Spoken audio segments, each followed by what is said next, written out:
Good afternoon. I'm going to talk to you today a little bit about how you can help your child be more confident in maths. This is one of the areas that our parent survey highlighted as something you'd like more support with. We also have created a video on how to help with times tables. If you'd like to find this, it's on our website. So I'm going to share with you a PowerPoint I've created that's going to give you some top tips on how best to support your child with maths anxiety and confidence.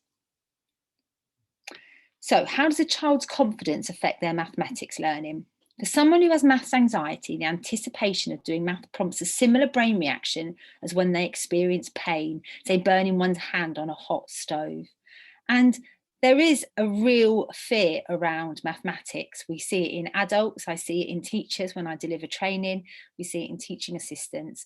And recognising it in children is a really good way to start making sure that they know it's okay not to know everything straight away and to make sure that they enjoy maths. So these are the three different types of maths anxiety. And I'll give you a minute just to have a quick look at those.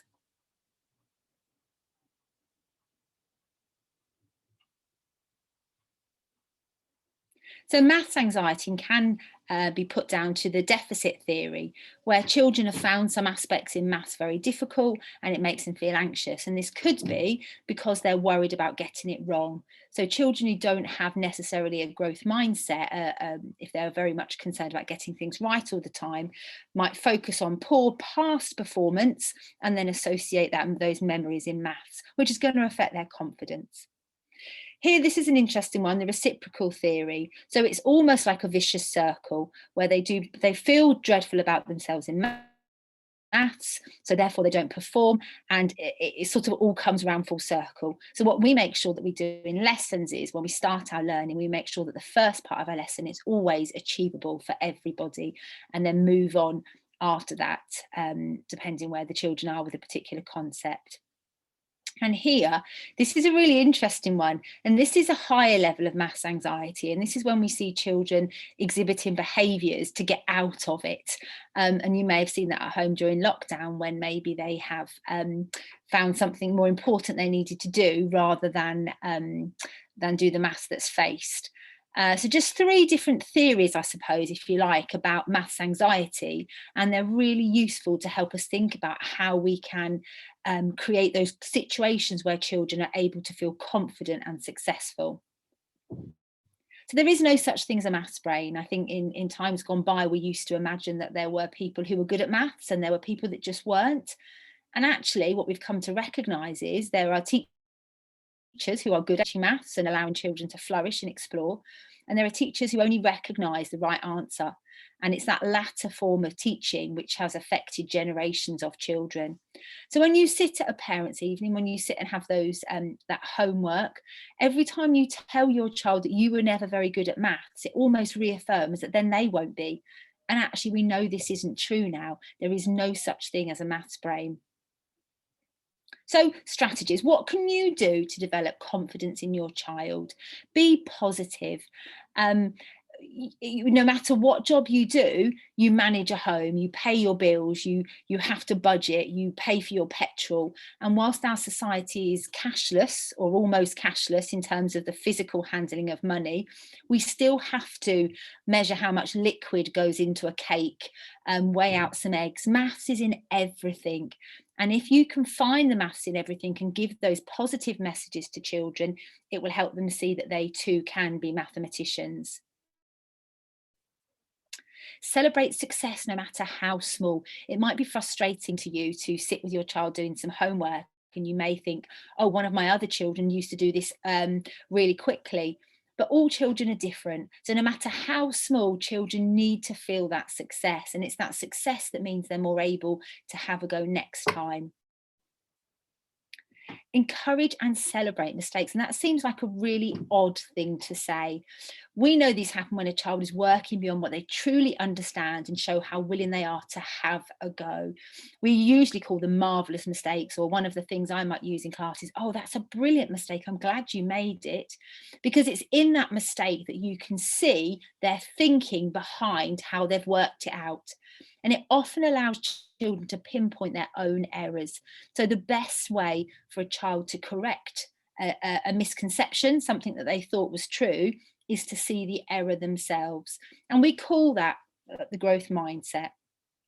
Never say an answer is wrong. It's so hard. It's really hard. And a stock phrase that I tend to come up with is, that's an interesting answer. Can you tell me how? Or just prove it. Because it's perfectly okay to get a wrong answer. What's not okay is to not have a go. And I think that's what we're trying to do with our children. Make sure that they're willing to have a go. And usually if they get to a wrong answer, you can see them what their thinking is behind it. Encourage your children to draw what they know if they struggle to get to an answer. So we regularly use bar models and part whole models to help children see the structure of the mathematics. So if you aren't sure how to tackle a word problem, if they're not sure, ask them, can they draw it? Can they show me a different way?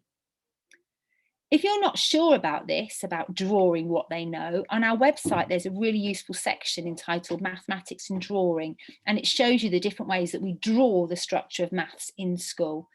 So that might help you. Model a growth mindset.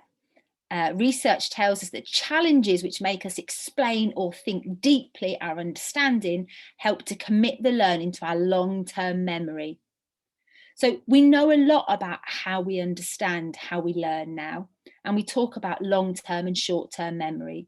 So if a child is trying very hard to recall facts, that will be really tiring for them because it's a drain on their memory. So they're coming, and we want to commit that fact to their long-term memory.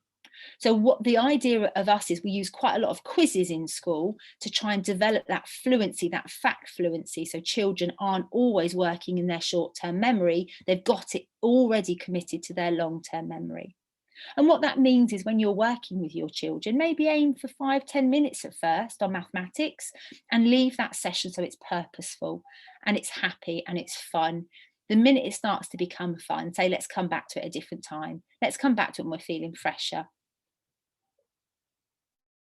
Help them to really learn and deeply know their times tables. This reduces the cognitive load on their short-term memory and frees up space to solve more complex mathematics.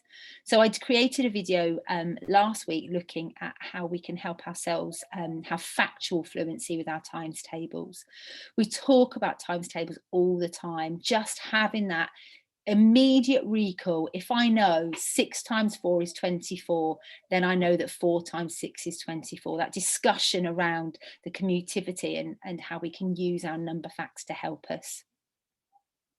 Enjoy it. There's maths in everything we do. Telling the time, walking to the park, baking, sport. Talking about maths in a child's everyday life will support their understanding and make it something pleasurable that you can do together. Thank you for listening, and next week there will be another edition in how you can help your child at home.